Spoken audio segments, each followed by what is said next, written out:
Et soudain, tu sais pas pourquoi, t'as les Perceval et Caradoc de l'égyptologie qui s'en prennent à Pierre Tallet et au papyrus de Mérer. Ouais, mais tu comprends, les papyrus de Mérer, ça part d'un énorme biais en traduisant le hiéroglyphe N25 par carrière de Toura, alors que ça veut dire colline. Et les mecs, faites quand même un effort pour paraître un minimum crédible. D'accord? Parce que on a l'impression que vos recherches en matière de hiéroglyphes, c'est à peu près les mêmes que pour ceux qui veulent se faire un tatouage en hiéroglyphes. Que en fait, ils assemblent des lettres. Oui, oui, mais ça marche pas comme ça. En fait, c'est beaucoup plus compliqué. Donc, c'est beaucoup plus compliqué.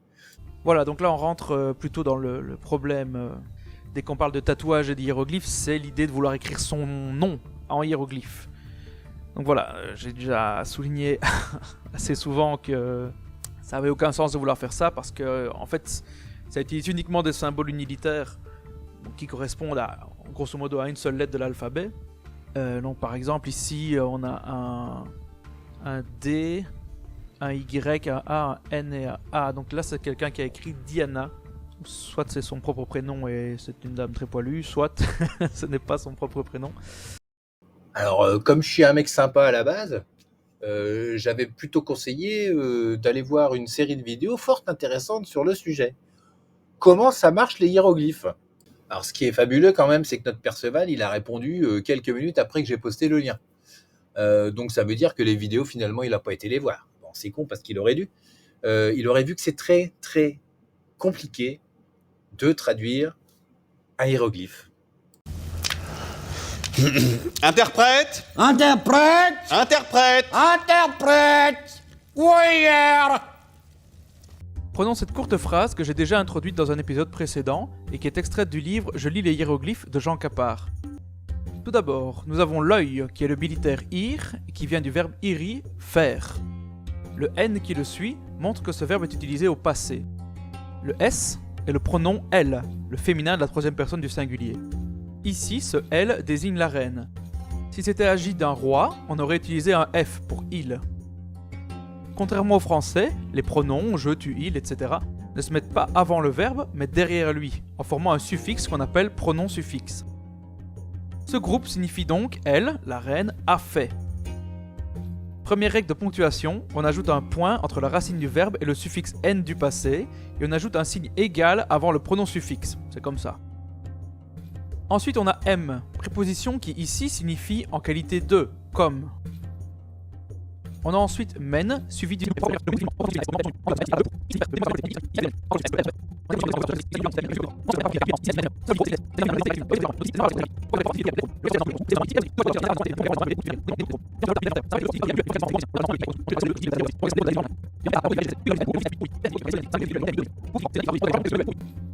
Ensuite, la préposition r signifie près de.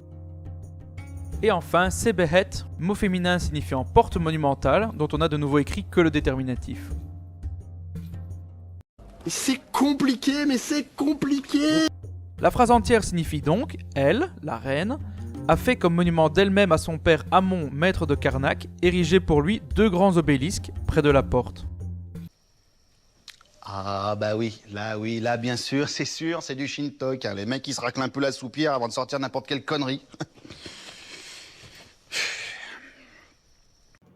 Mais là où ça devient dramatique, c'est que, non content d'être complètement incompétent en matière de traduction d'hiéroglyphes, comme moi, hein.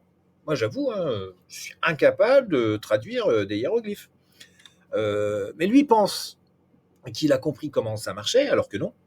Mais là où ça va très loin, c'est qu'il nous dit textuellement que le travail de traduction de Pierre Tallet, c'est une falsification de l'histoire.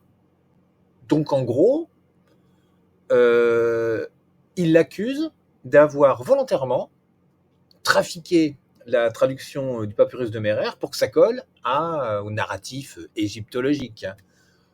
Bon, ben ça s'appelle de la diffamation, ça, hein, tout simplement. Hein.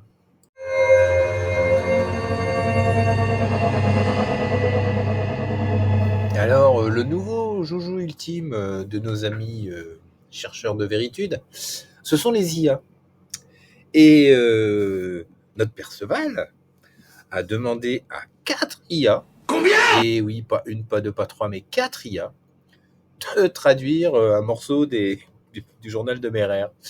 J'ai fait pareil. Ah, puis une petite précision importante, hein. Pour les 4 IA que j'ai interrogés, j'ai donné le même texte introductif et la même image.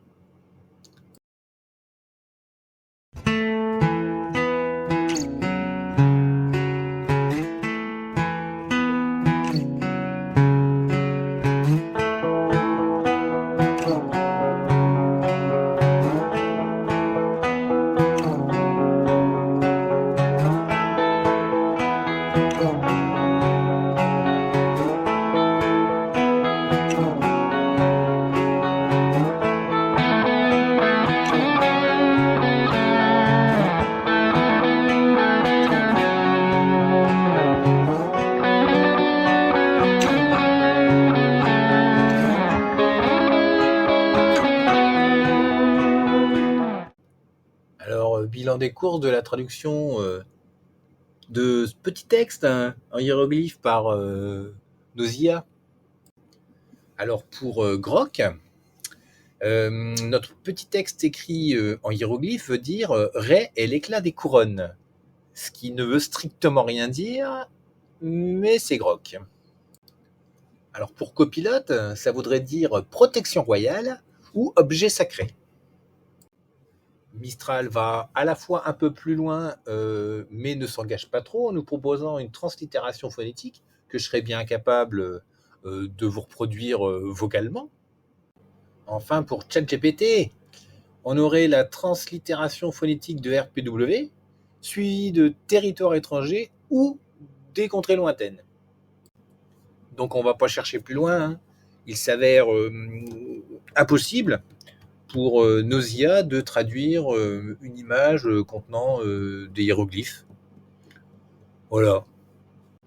Et veuillez noter que contrairement à l'affirmation de notre cher Perceval, il est également impossible que les 4 IA donnent la même réponse. D'accord ?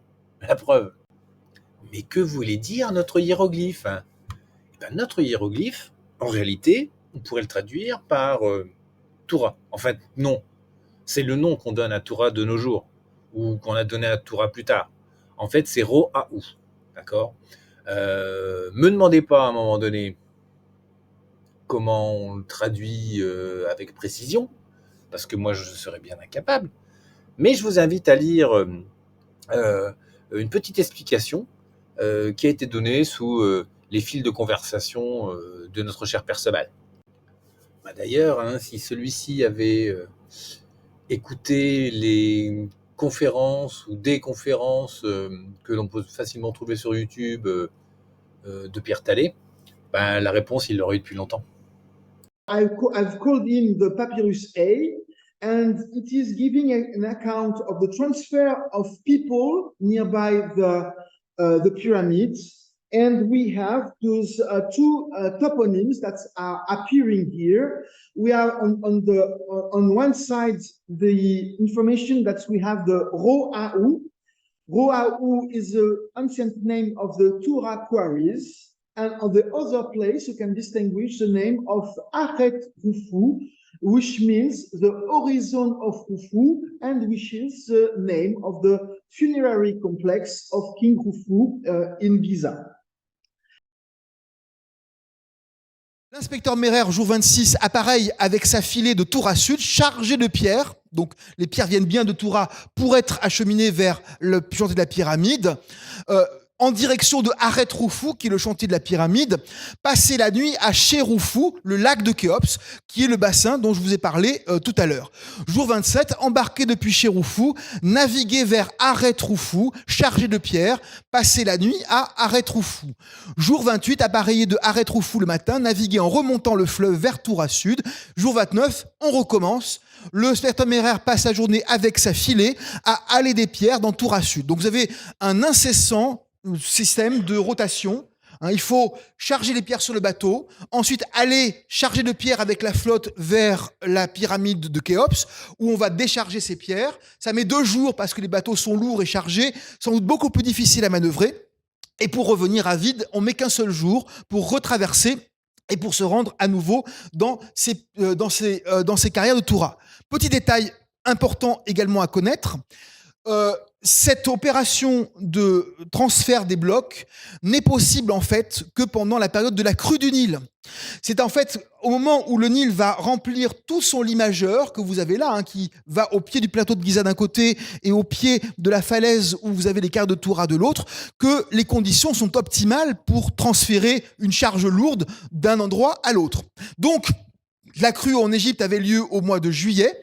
Elle atteignait son pic donc à la fin du mois de juillet, au début du mois d'août, et les hautes eaux duraient jusqu'au mois d'octobre. Et en fait, ce que nous avons dans cette documentation montre bien qu'entre le mois de juillet et le mois d'octobre, la tâche principale qui est confiée à ces bateliers, c'est effectivement de transporter ces charges sur le fleuve à un moment justement où l'occupation par les eaux de son lit mineur, la hauteur de la crue, permet le plus facilement justement d'opérer ces transferts de charges. Une fois que le Nil baisse, eh bien, on leur fait faire autre chose. Non, vous pouvez dormir tranquille, sire. Vous n'entendrez plus jamais parler de lui, moi non plus, et c'est tant mieux. Audi, panem, quid meliora. Ça veut rien dire, mais je trouve que ça boucle bien.